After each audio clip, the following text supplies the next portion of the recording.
भारतीय राजनीति के इतिहास में कुछ नेता ऐसे हैं जो केवल राजनीति नहीं बल्कि सामाजिक, सांस्कृतिक और आंदोलनकारी स्वरूपों के प्रतीक बन जाते हैं।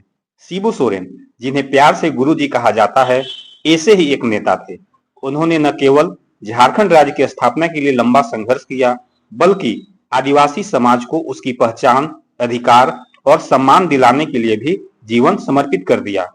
शिबू सोरेन का जन्म 11 फरवरी 1944 को झारखंड, तत्कालीन बिहार के दुमका जिले के नेमरा गांव में हुआ था। वे एक संथाल आदिवासी समुदाय से आते थे। उनके पिता का नाम सोबरन सोरेन था।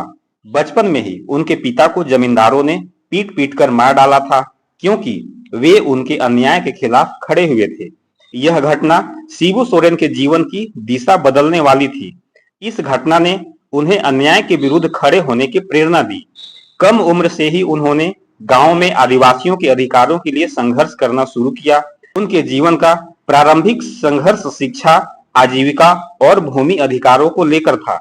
शिबू सोरेन का राजनीतिक जीवन 1970 के दशक में उस समय शुरू हुआ जब उन्होंने संजोली झारखंड मंच की स्थापना की और बाद में 1972 में झारखंड मुक्ति मोर्चा की स्थापना की। यह संगठन मुख्यतः आदिवासियों और झारखंड के मूल निवासियों के अधिकारों की रक्षा के लिए बनाया गया था। शिबू सोरेन की अगुवाई में जेएमएम ने खनन माफिया, साहूकारों और जमींदारों के खिलाफ आंदोलन शुरू किया। 1975 में दिसोम गुरु की उपाधि से सम्मानित किए गए शिबू सोरेन ने भूमि अधिग्रहण, विस्थापन, जंगल जमीन के अधिकारों और खनिज संसाधनों की लूट के खिलाफ आवाज बुलंद की।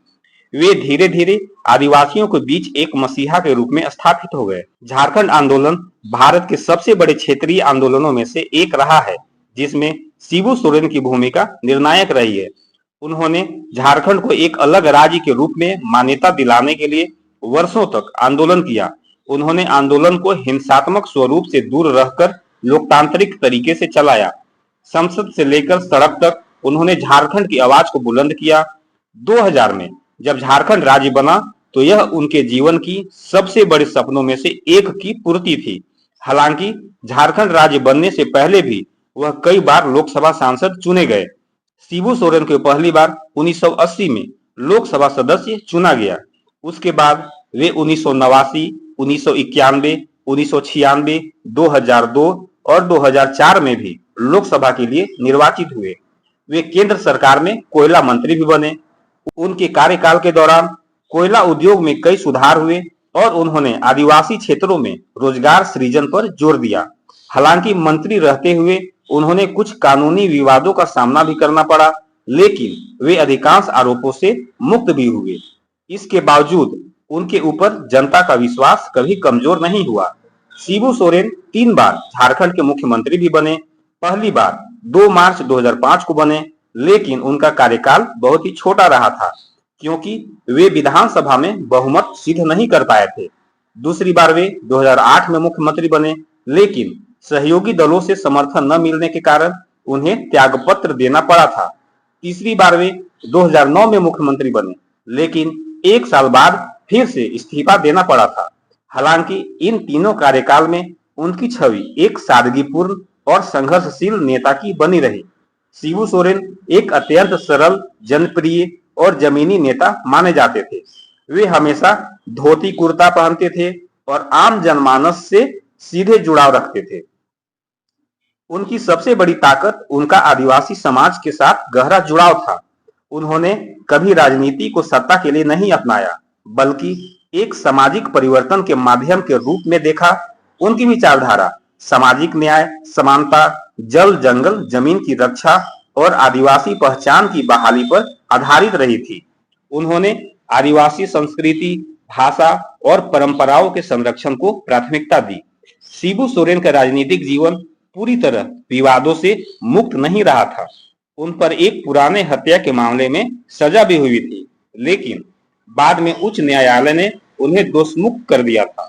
इसके अलावा उनके परिवार पर भी भ्रष्टाचार का आरोप लगे हैं। उनकी पार्टी जेएमएम पर भी क्षेत्रीय जातिवाद और परिवारवाद के आरोप समय समय पर लगते रहे हैं। शिबू सोरेन ने अपने पुत्र हेमंत सोरेन को राजनीतिक उत्तराधिकारी के रूप में प्रस्तुत किया, जो अब झारखंड के मुख्यमंत्री हैं। शिबू सोरेन ने अपने आंदोलन और विचारों के माध्यम से आदिवासी समाज में जागरूकता फैलाने का काम किया था। उन्होंने भूमि सुधार और विस्थापन विरोधी आंदोलन का नेतृत्व किया था। उन्होंने झारखंड में आदिवासियों के लिए शिक्षा के प्रचार प्रसार पर जोर भी दिया था। आदिवासी भाषाओं और रीति रिवाजों को मुख्य धारा में लाने का प्रयास भी किया था।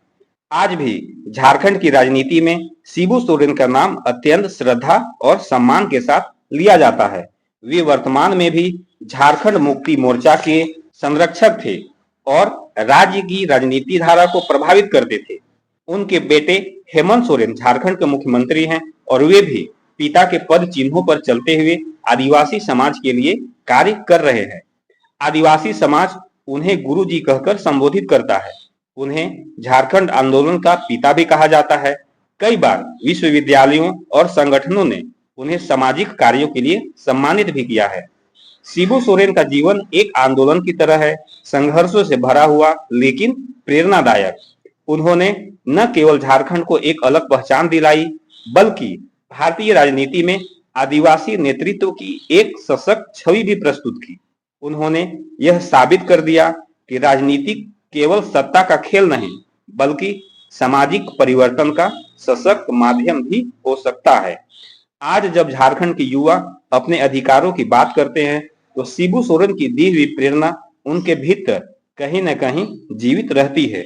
वे केवल एक राजनेता नहीं, एक विचार है, आदिवासी चेतना, संघर्ष और स्वाभिमान के प्रतीक है।